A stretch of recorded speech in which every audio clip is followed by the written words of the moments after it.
হাঁড়িতে রান্না করব, ভাত করব।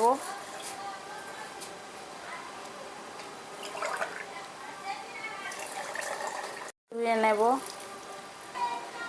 এটা গরম হয়ে গেছে, চালটা দিয়ে দেবো। এটা একটা ঢেকে দেব, তাহলে গরম হয়ে যাবে তাড়াতাড়ি। ভাতটা ফুটেছে নাকি দেখি। আর হয়ে এসেছে, আর একটু হবে। এখন আমি নামিয়ে নেব। একটু ঢেকে দেবো ভাত। মাছের ডিম নিয়েছি, মাছের ডিমের রসা করব, তার জন্যে সব উপকরণগুলো নিয়েছি। এখন আমি কড়াইয়ে বসিয়ে দেবো। কড়াইয়ের মধ্যে তেল দিয়ে দেবো। একটু পাঁচফোড়ন, একটা তেজপাতা, একটা শুকনো লঙ্কা দিলাম। এখন আমি টমেটোগুলো দিয়ে দেবো তেলের মধ্যে, কেটে রেখেছি। একটু হলুদের গুঁড়ো দিয়ে দেবো।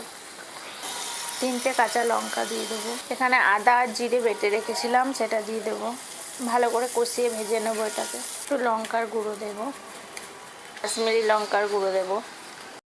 মশলা দেবো। মশলাটা আমি ভালো করে একটু ভেজে নেব। স্বাদ মতো একটু লবণও দিয়ে দেবো। ভালো করে মশলাটা কষিয়ে নেব। এখন আমি এই মাছের ডিমগুলো দিয়ে দেবো এই ফোটা ঝোলের মধ্যে।